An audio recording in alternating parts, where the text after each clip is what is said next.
Welcome traders, it is Sunday the 23rd of January 2022, so I'm going to have a look at kind of any of the major fundamental concerns, potential market activity in the coming week. Okay, starting with the fundamental concerns, there are essentially no changes that are worth mentioning at this point. US inflation is pretty much on track, and next value is going to be somewhere in the region of anywhere from 7.2 to 7.8 or potentially a little bit higher. We'll have to see how that goes. There's no further talk from the SNB about any Euro-Swiss intervention, and the general global market bubble is pretty much exactly as it is. We're having the corrections, so there's nothing else to add to this. I mean, I could talk about the possible war with Ukraine.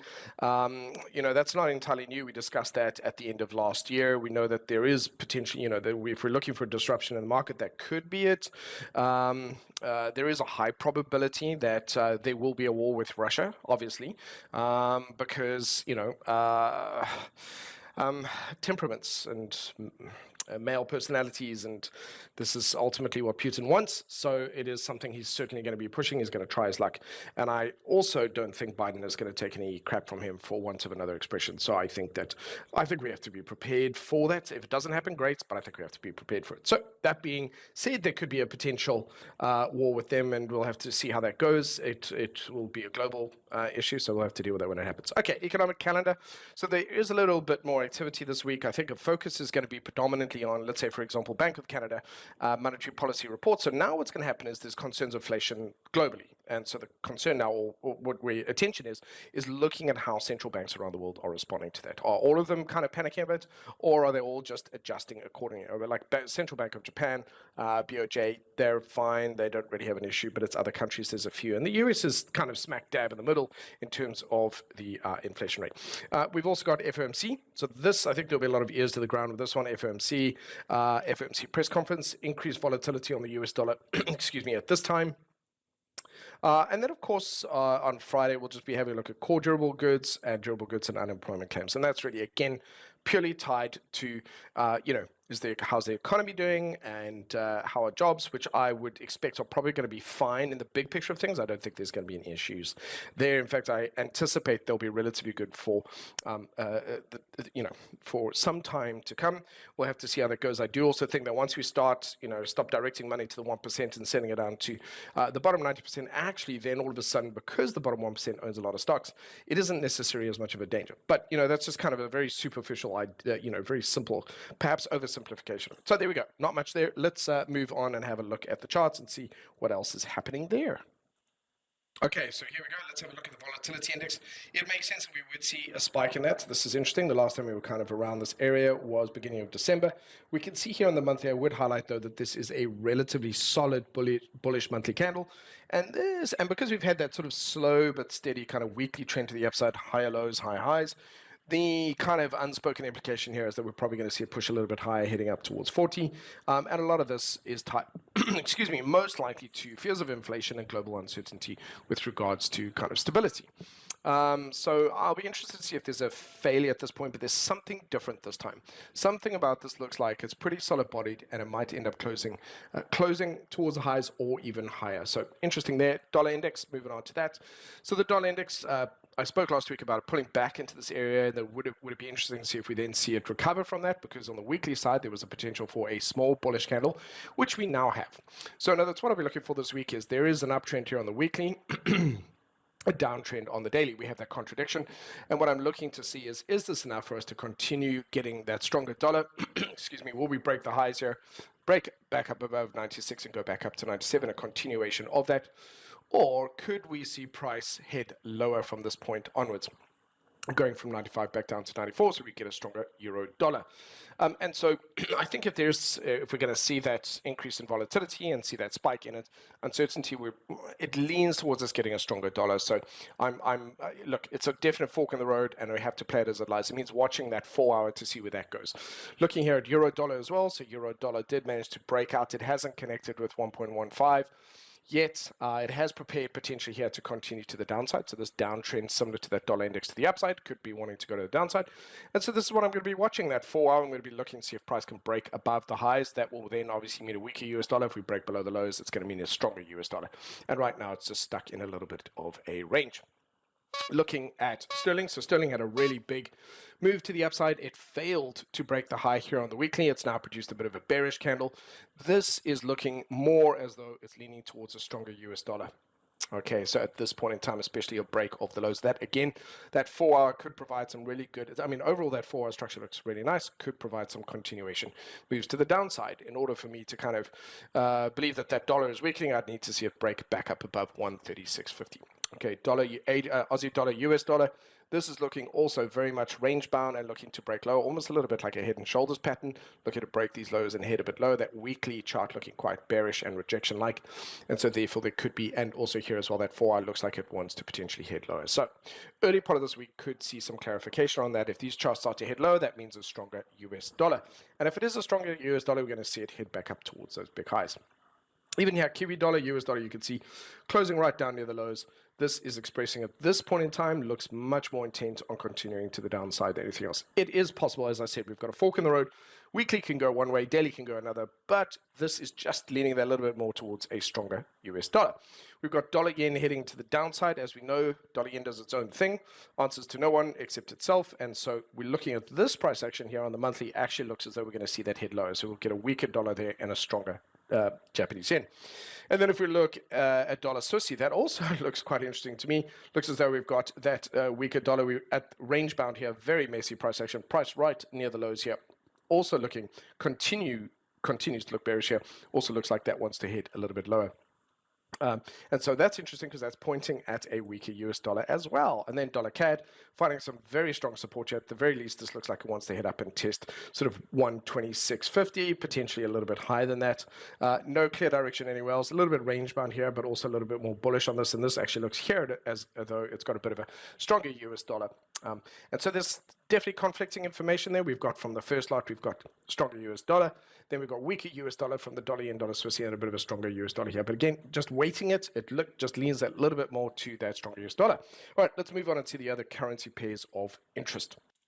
Okay, so there's a couple of, there's probably several opportunities across the yen crosses, Aussie Kiwi crosses, and Swissy crosses. So let's have a very quick run through these. Euro yen looking quite bearish down to the lows here, looking also quite bearish. Any breaks below this or pullback opportunities could be nice shorting opportunities back to the downside. Looking at pound yen as well, it's got a bit of room to move. So again, pullbacks into the moving averages, back into support levels. For example, could be shorting opportunities for day traders to the downside. That's what I'll be looking for there. Kiwi yen, same thing again, coming down to a major level of support here, but still any kind of pullbacks or continuations to the downside for day trading looking pretty good. Then onto the Euro Aussie crosses. So actually it's the same for Euro Aussie as well as pound Aussie. It's looking very bullish. Looks like it wants to break through some resistance here.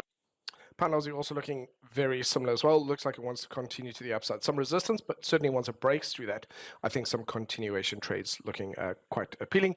Euro Kiwi, just looking at how bullish this is, it's right up at resistance, but similar to that, this is a relatively nice bullish breakout pattern over here. It does look like it wants to continue, so continuation trades to the upside attractive. Pound Kiwi as well, having broken through some resistance here, also looking to continue to the upside. And finally, with some of the Swissy crosses, which includes, by the way, CAD Swissy, Euro Swissy, a couple of these, they're quite bearish. So I'm going to keep my exposure to them to a minimum, but I do like Kiwi Swissy having broken through level of support, and so potential pullbacks, looking for shorting opportunities, continuation to the downside. So almost all of these are continuations in that direction, just looking for pullbacks or breakouts and continuation to the downside for those different pairs. There we go. Okay, so then moving on to the precious metals, commodities, and have a look at gold having broken to the upside here, looking pretty good. So there was some nice money made there. I'm looking at this point in time, looking for continuations to the upside. I do want to see if this holds, and then looking for continuations back up to 1850, potentially 1868. Looking at silver. Silver looks really good. It's had a big run up here. It's coming into major resistance. I think I'm going to be looking for pullbacks and a continuation to the upside. Okay, it should be a little bit exhausted in this area. Certainly if it breaks through that, I'll be looking for continuation to the upside. And again, this behavior is kind of similar when we see a lot of uncertainty going on. We've got copper also pushing up towards the upside here. Relatively nice bullish candle there on the weekly. Monthly is just continuing up. Not a very strong clear trend, but certainly more bullish than bearish. Then if we move across and have a look at other commodities, crude oils, for example, just having a look here at the S&P GSCI, this is also looking nice and bullish. Starting to stall a little bit. We did break through these new highs here. That monthly looking good as a continuation to the upside. So I'm still bullish on this, and we'll be looking for continuation trades there. Then moving on to West Texas crude. It's still around that 85 mark. Still looking for continuation trades to the upside. I would note, however, that weekly is starting to become overextended away from the moving averages, but we have broken through this.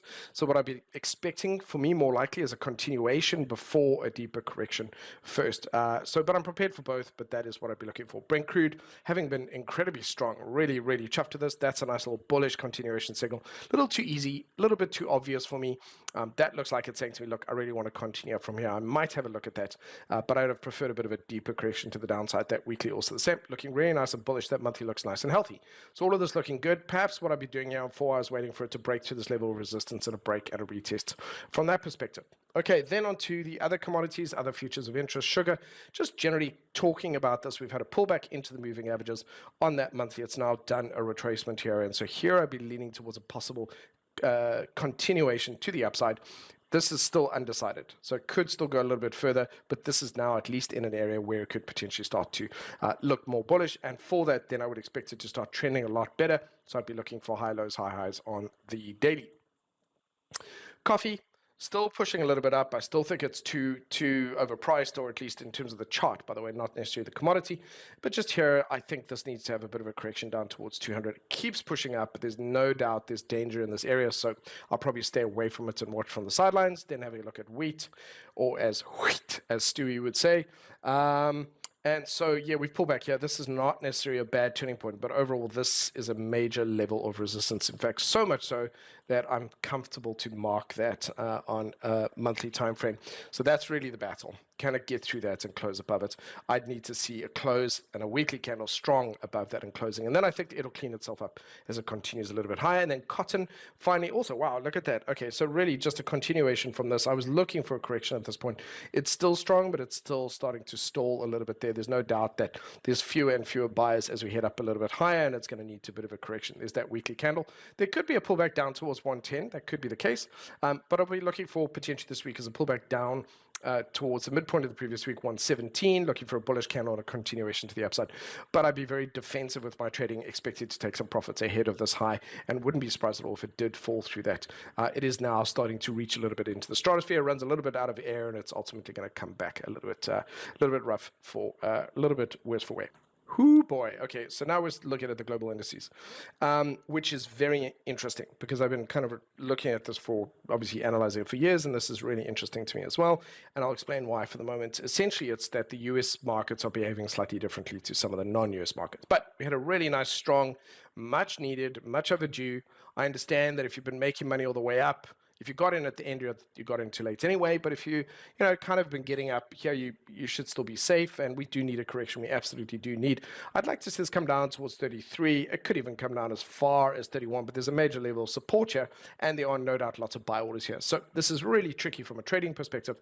Lots of drops and bounces and increased volatility. This is nothing new. We've been talking about this for the last few weeks, and it's not entirely new. But what I would highlight here is that there's a slow transition, tipping point where there's fewer sellers, more buyers in this area, starting to move more towards more sellers, more buyers. And so that doesn't necessarily mean that we're always going to go down. It just means that we could be in for a deeper correction before the buyers that were here come back. So pullbacks and perhaps short-term continuations to the downside, massive, very, very tricky to trade because, of course, it just bounces off all the buy orders down here. But I expect this 4-hour structure to perhaps continue down. It looks like it's kind of picking up speed. So let's kind of see. I'm going to trade that super cautiously or not even at all. Looking at the S&P. Big, strong move to the downside, a little bit of fear coming in here. I would say that fear is less so from inflation and probably more so from a fear of a war with Ukraine, or at least I say war in Ukraine with a war with Putin. But I think that's unavoidable. That's in our future, so we're just going to have to get used to that. And so we see price coming down to 4,300 here. Why not tap it, bounce perhaps here? In fact, I think that the candle next week is going to be a clear indication of how well the bounce has held. Are there enough buy orders down here that it's a strong recovery that then implies it's going to continue up? But what we're really seeing, ladies and gentlemen, is a monthly correction, which we haven't had in a long time, and we need it. All of this strong move up here, a bit of a stumble, and then another correction here. All of this is it's getting tired. It does need a deeper correction. Okay, so I want to see how the next week is. Do we just fall right through that level of support, or do we manage to bounce and recover? Either way, it's incredibly dangerous to trade, and so massive amounts of caution there. The Nasdaq as well. Look at that strong sell-off there. Tech companies taking a hit, which also means ARK is going to feel it. Berkshire Hathaway have done incredibly well, but that's because they've divested and they've got an appropriate amount of exposure to tech stocks. But this is a nice, normal, healthy correction. It's always going to be quite big and fearful in this area. This is the COVID first outbreak, but taking into account, by the way, that the moves have got massive since then. This is what your average monthly candle looked like before that. This is what it's looked like since. So the bigger moves and therefore correction is proportionate to the previous moves to the upside. Get a bit more perspective. Let's go and have a look at this on, say, a quarterly basis. There we go. So here we can see that if this is the beginning of a quarterly contraction, which might sound a bit fearful, but it's not. This is a very nice, normal, healthy uptrend. We could see a move that's about twice as far as that, at least if it does behave similar to what it has done here in the past. We could see a move a little bit further down. So that means we'd see a move down towards, say, 12,000 here or back into these previous highs. So let's mark that and see what happens. It's kind of exciting because if you're not too overexposed here, there's some good potential opportunities I'll be looking for in this area. And so let's have a look at the mini Russell. This, I think, is great. I'd like to see it break out of this range. Yes, it's broken to the downside. Again, a lot of these are going to be some good opportunities to the upside. So it's finally broken out. It needed to do that. Remember, it's often being propped up by whatever other reasons there are on stimulus cash. This is now eventually a bit of a dismantling of that. It's only, we go through these phases. Ladies and gentlemen, this is like a snake shedding its skin. I don't mean any negative connotations with it, but this is great. And so market is very bloated. It needs to let off some of that steam. But this is where it gets interesting. Leave the US, have a look at the UK. And here we can see that there hasn't been as strong a correction here. But the markets, the US market's performance relative to the rest of the world has been astronomical. And so therefore it's very much overdue. And as I said, bloated, needs a bit of that correction. Looking at the DAX in Germany, we can see it's still within this range potentially. My fear was that we would see the rest of the world tank the same amount proportionately, which is going to be a nightmare for everyone then, because the US has way more growth. But when the US markets have a bad day, everybody experiences the same amount. And this time around, thankfully, it does seem localized. And that's good because that's also good for the US. We don't need a global recession right now. And actually, I don't think that's likely. I think right now we're probably more likely seeing just a little bit of overdue pop in that bubble a little bit just to let some of that pressure out, which actually introduces, depends on which way you look at it, introduces a bit of a sale, then you attract a lot of buyers. And there's money out there, so they should be stepping in when it stabilizes. But what it does say is, for now, just watch from the sidelines. This is also starting to slow down here, so I would expect Euro stocks to potentially start to have a bit of a break lower. Nikkei, and again, if there's a war that breaks out, that's going to be something that's potentially going to have those markets react to that. We've got Nikkei here, which is definitely testing these lows. Certainly starting to close near the lows here. It's done in the past, it's recovered from that. So I'd like to see if that is the case. But if it falls through, it's coming down to these old highs up here. And it could do that very quickly. It could do it just in a week or two. We'll see how that goes. S&P ASX, strong, kind of scary looking moves to the downside. You could see it's starting to test those lows here. If we look at it on a much higher time frame, it's got a little bit of room. It could potentially come out to break to the downside. If that's going to be the case, it can still recover. But I'm looking at the US markets and thinking they could have a bit of a recovery for part of the week and then finish to the downside. We can see that happen. I'm looking for bounces off those buy orders at those key levels, but the question is, will it be enough to kind of help it really recover from there? So just to kind of wrap up on that, it doesn't really, it's going to sound odd. It doesn't, and I don't mean to, and I'm not sounding heartless. I don't mean that. It doesn't really matter what the markets do this week. What does matter is what we as traders do. That's how it can impact our account. If we have positions open and the market is going to fall further and that's going to increase our drawdown dramatically, then our risk management plan is usually there to say, kind of potentially, you need to make a plan around that. It depends on the person, differs around that. So shorting opportunities are usually temporary because the markets in the longer run go to the upside. So shorting the markets requires a huge amount of skill and is in itself incredibly dangerous. Bounces off these levels are certainly feasible. Is this the beginning of a longer term bear trend which could last a year or two? It's possible, but that process of going from one side to the other can take anywhere from 6 months to 18 months. So it doesn't help to kind of assume it's going to kick off right now. I think it's safer to assume on a weekly basis that we'd have to see a drop lower, then a failure to get back up, and then a continuation down, and then we're in that market. So it's too early to call it. But I'll be monitoring it and see how it goes. Okay, moving on to individual equities. Okay, so looking at Royal Mail here. I spoke about this last week, a lower high here not being a good sign. This implies that once they head back down to these lows and potentially a little bit further, so exercising some caution here. Then having a look at Amex. Okay, this is a head and shoulders formation, but that doesn't really matter. What it is kind of a lower high, lower low. It's really that monthly bearish candle setting up here. Remember that I've spoken in the past about 140 being in the sort of eye line here. Not impossible at all. Certainly not impossible. Apple, if we continue down. So now what I'm really doing here is exploring kind of what are the kind of areas to the downside that we could see if there's a continuation. For example, here we could end up with a drop down and then finish up with a strong bullish candle, which could see a continuation back up to the upside. And something similar to that could actually happen in the indices. However, it feels as though they're finally that tap is done, or that like dam walls are starting to crack a bit and let off some of that monthly steam. We've had corrections on the weekly. We haven't in a long time had a correction on the monthly. And so my first assumption, innocent until proven guilty, is that we're likely to have a correction on the monthly first. So here I'd be looking for it to come back into the moving averages, shallow retracement around 150, deeper retracement, or even more scary one potentially. It would seem scary, but probably not that bad on a global scale. Down to that, Apple could see itself at 150 by the end of next week. Let's see how that goes. ARK Innovation, my dear Kathy. So let's have a look down to these lows around 70. Breaks through this, it's got 50 in its horizon. Now remember, the constituents are made up of other equities that are out there. This is an ETF. And so the burden of it isn't necessarily just on her. For myself, because remember, this is not financial advice. This is technical analysis, and this is market discourse. At all, I'm not trying to sell you anything. I'm just discussing my technical analysis of the markets. And people in the past have found that it helps them with they find it interesting. So it's not really about that. So for me,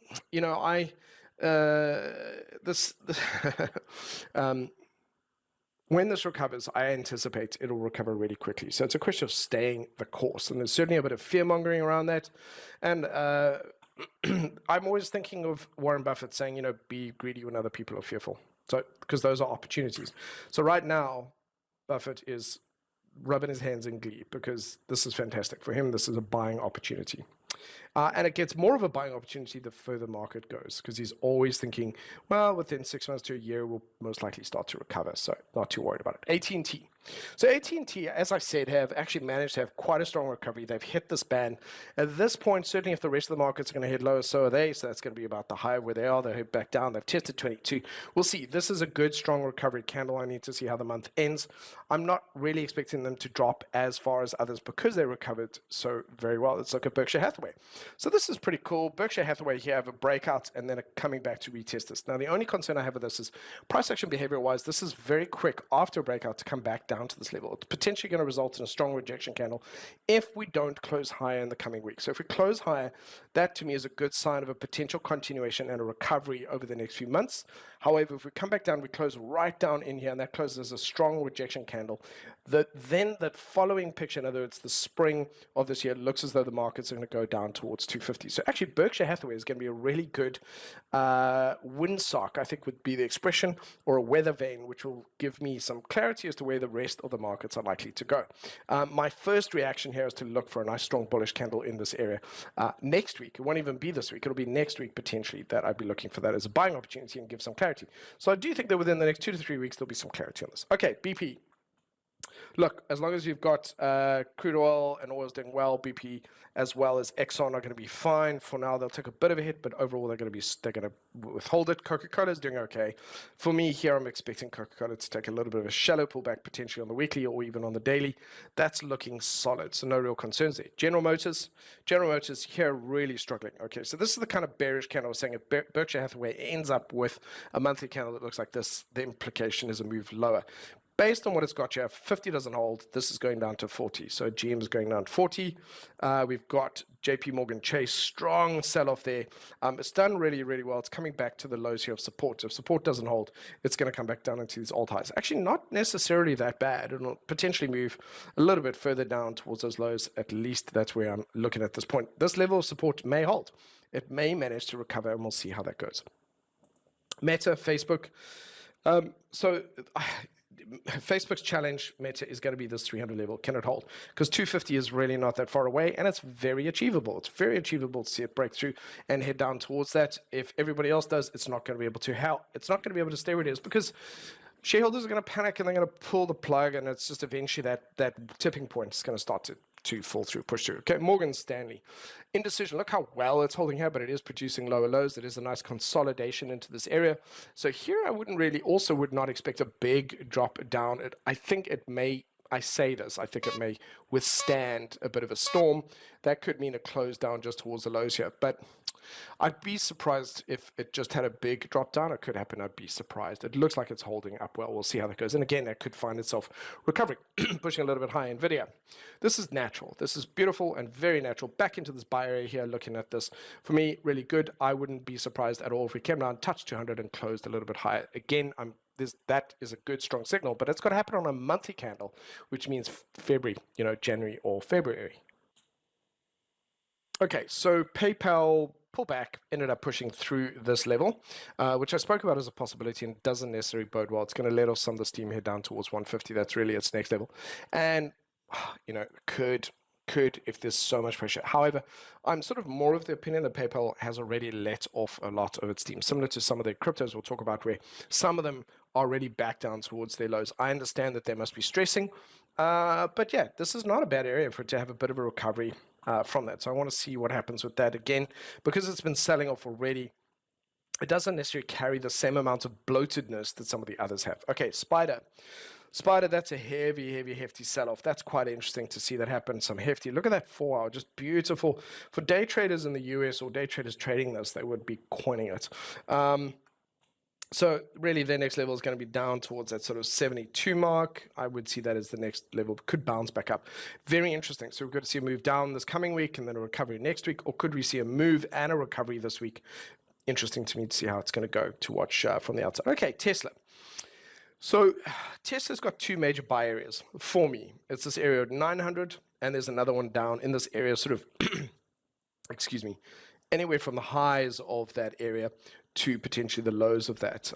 So I could deal with further ones after that, but this is kind of really where I'm looking at this to find potentially enough buyers here to turn it around, which could be anywhere in this area here between, let's call it 944 down towards 844. This is also a buying area. It's also acceptable, which is why I've got that area. But if it does fall through that level, the next level down is down towards 600 and 541. But when taking into account how many of the others that we've seen here are taking some really big hits, it's possible it could fall through this. And again, some people would panic, but I would say even as it heads towards 625, there are going to be people that want to get in on that. Okay, it's really new.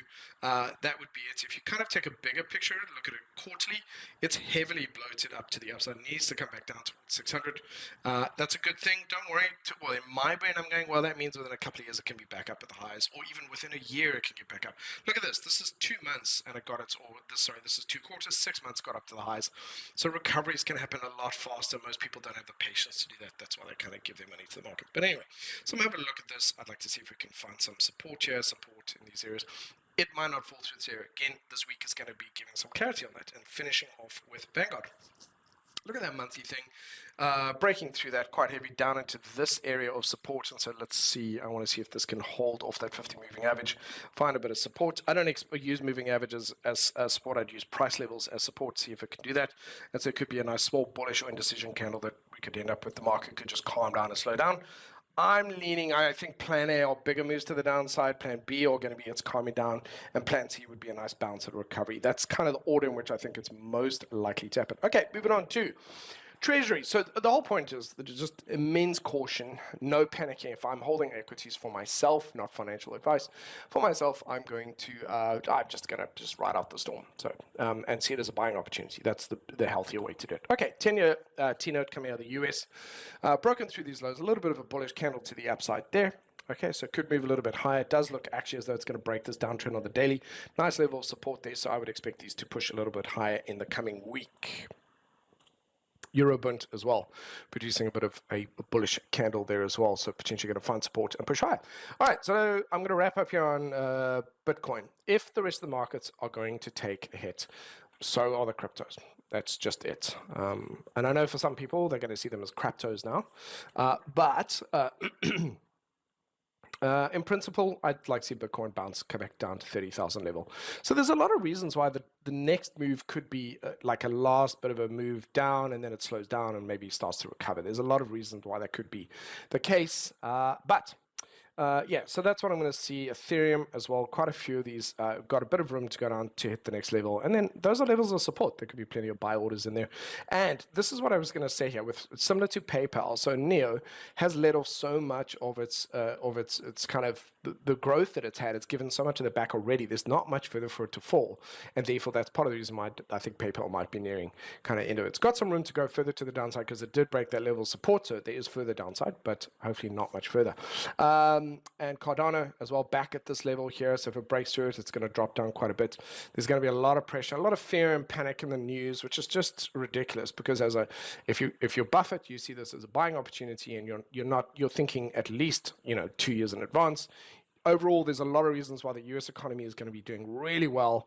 Anecdotally, when I talk to people, a lot of people are getting paid better at their jobs now. They have more job security now. They're feeling more optimistic. That doesn't mean that there couldn't be a market crash, but it does feel as though, and we are certainly bloated, and we need to let off some of that steam. So this is kind of where fundamentalists tend to go rise. When they look at something like Tesla, they're like, this thing is bulletproof. There's no way it can ever come down. And what they forget, though, is that you can have a global market reaction, and then it's fear driven and it's not rational based. Okay, and that's kind of where we are at the moment. So the rational approach is stand aside. Don't try to necessarily short the market. Rather see it as a buying opportunity at heavy discounts if you're ready, and you would just kind of stay the course. Anyway, look at see how prices come down towards these lows, letting off quite a bit of steam, finishing off with Dogecoin. Dogecoin also here back down towards those lows. Yeah, this is an area where there could be some recovery. So this week for me is going to be really interesting to see if we do have a heavy fall to the downside, which is a possibility, but we could also have a fall and a recovery, a bounce off those levels. But either way, it means the market's going to be behaving very erratically, and we'll see whatever explanation there is in the markets or the news for that. There we go. I wish you a wonderful week, though. Be safe, look after yourselves, and try to behave and be rational about all of this. Thank you very much.